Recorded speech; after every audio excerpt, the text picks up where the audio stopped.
Hello and welcome to Mark's Little Kitchen, where I show you how to make the most of the special offers at Lidl each week. Pick of the week this week was this, a butternut squash, 71p in my local store, and I'm going to do a stuffed butternut squash recipe that puts this vegetable centre stage. Very simple ingredients with it. I've got a little bit of celery, a carrot, an apple, onion, bit of garlic, some breadcrumbs that I just processed earlier, and a little bit of sage. To go with that, I'm going to make a very simple cider and mustard cream sauce that will just go over the top of it at the end. So the first stage is to make the stuffing. It's very, very simple. I've finely chopped the onion, the celery, a couple of sticks of celery. I've grated a carrot. They're just going to go into a pan with a little bit of olive oil, medium heat, just to sweat for about 10 minutes. So they can just go in. I'm just trying to soften them. I don't want them to take on too much colour at this stage.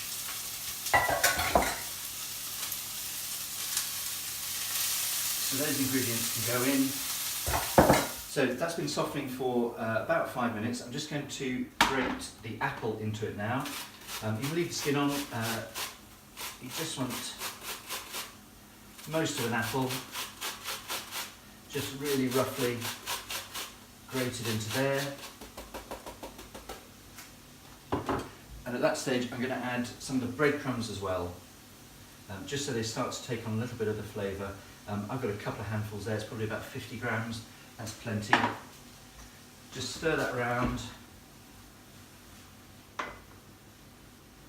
and I'm just going to let that continue softening for another 5 or 6 minutes. So I'm just going to chop a little bit of sage that I had in the garden. That much is probably fine. And just really roughly chop it. Doesn't have to be too small. My stuffing has had about 8 to 10 minutes, and you can see it's just beginning to soften, take on a little bit of colour. I'm just going to add the sage to that. And just let that sit for a moment while I just prepare the butternut squash. So I'm just going to cut just the very top off, and same with the bottom. That's just to let it sit a little bit more easily, and then carefully I'm just going to, with a big knife, go straight down the middle. Now you'll know that you have the seeds here, so you need to take those out, and we're just going to discard those.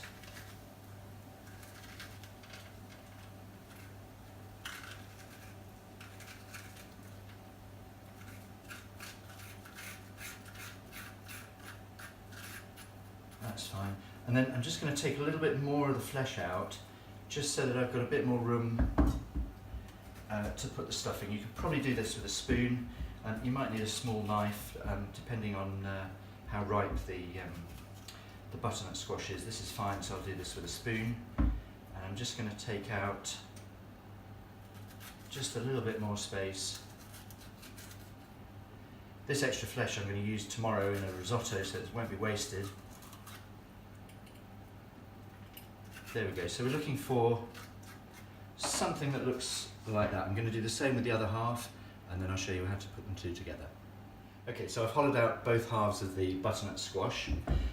My stuffing is ready. I'm just going to season with just a little bit of salt, and then just add an egg yolk to that, which will just help to bind it all together just a little bit, and we'll give a little bit of richness to the stuffing as well. Just move that around and mix that. And then I'm just going to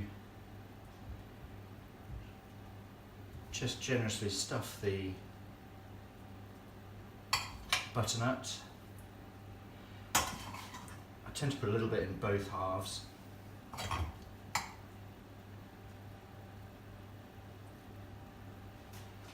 Just like that, and then push the two together. You get a little bit of spill out the side, that's fine. And then just with a little bit of string, just to help keep it together. So I'm just going to tie it. One piece of string is probably fine. It doesn't have to hold together too tightly. I'm just going to do a really simple slip knot.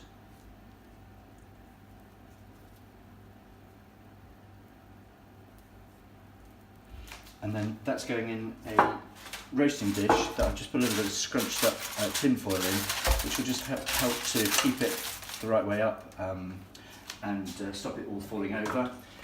A little bit of olive oil just over the top, and then that's going to go into a medium hot oven, about 180, 190 for about an hour and a half. So now I'm going to show you how to make a really simple cider and mustard cream sauce, which is just going to go over the top. My butternut squash got about 10 minutes to go, so this is a perfect time to make it. You'll see I've got some an onion here, small onion, which I've just been sweating in olive oil for a couple of minutes. I'm just going to add some of this lovely cider. This is a special offer, $1.99, unbelievable. Just add a glug of that. I put down to there, about that much, don't know how much that is, and I'm just going to let that reduce for a couple of minutes. Okay, so my cider has reduced by about half. I think you can probably see that there. So I'm just going to add to that about a teaspoon of mustard. This is a coarse grain mustard. You can use whatever mustard you like. I'm also going to add just a little bit more sage. Again, you just need to roughly chop it. It doesn't need to be too small. Add that there. Just stir it round, and then to that I'm going to add I don't know, a little bit of double cream. It's probably about 100 and 150 ml, something like that. Stir that round. Then that's going to go back on the stove just to boil and reduce for another couple of minutes, then that'll be ready. Okay, so my butternut squash is ready. That's had an hour and a half in the oven. I've just prepared some kale, which I've just blanched and just finished with a little bit of butter and a little bit of lemon juice. My sauce is ready. So all that remains is just gently to lift the butternut squash into the, it's lovely and soft. You can cut the string off now, and then you can slice it just as you would any roast, and then just on top of that, just a little bit of the beautiful cream cider sauce, and I reckon that is a perfect centerpiece for a vegetarian lunch.